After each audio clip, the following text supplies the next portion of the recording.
If you're seeing the Premiere Pro error compiling movie disk full message, but your drive still looks like it has space, don't worry. This is a very common issue, and it usually means Premiere has run into a storage, cache, encoding, or file system problem during export.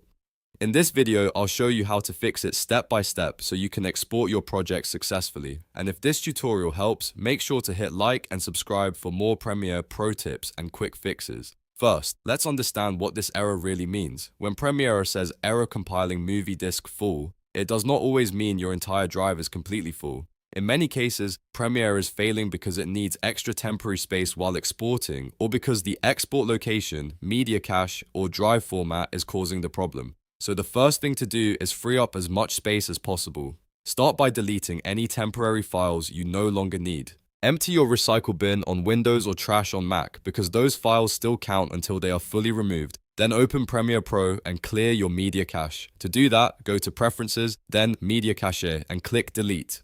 This removes unused cache files that can take up a lot of space over time and sometimes interfere with exports. If you still get the error, change your export location. Instead of saving to the same drive your project is on, try exporting to a different drive with more free space, preferably an external drive or another internal drive. When you export, choose a folder that has plenty of room available because Premiere often needs extra temporary space during the render process. Next, go into your export settings sheets and check the encoding performance. If your system is trying hard to use hardware encoding and that is causing the issue, switch it to software encoding each. In the export settings under the video tab, find performance and change it from hardware encoding to software encoding. Hardware encoding is faster, but software encoding can be more stable in certain export situations and may help bypass the disk full error.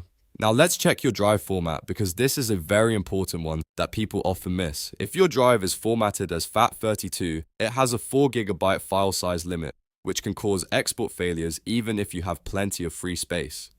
On Windows, your drive should ideally be formatted as NTFS. On Mac, you should use APFS or HFS+. If your drive is using the wrong format, Premiere may stop exporting once the file gets too large. Another helpful fix is to render the part of the timeline that is causing the error. Usually, Premiere gives you a timestamp or shows where the export fails. Go to that section of the sequence and choose Sequence, then Render Into Out. This pre-renders the troublesome section and can help Premiere export it more smoothly. If the problem is only happening in one area of your timeline, this step can make a big difference. If none of that works, restart Premiere Pro and your computer.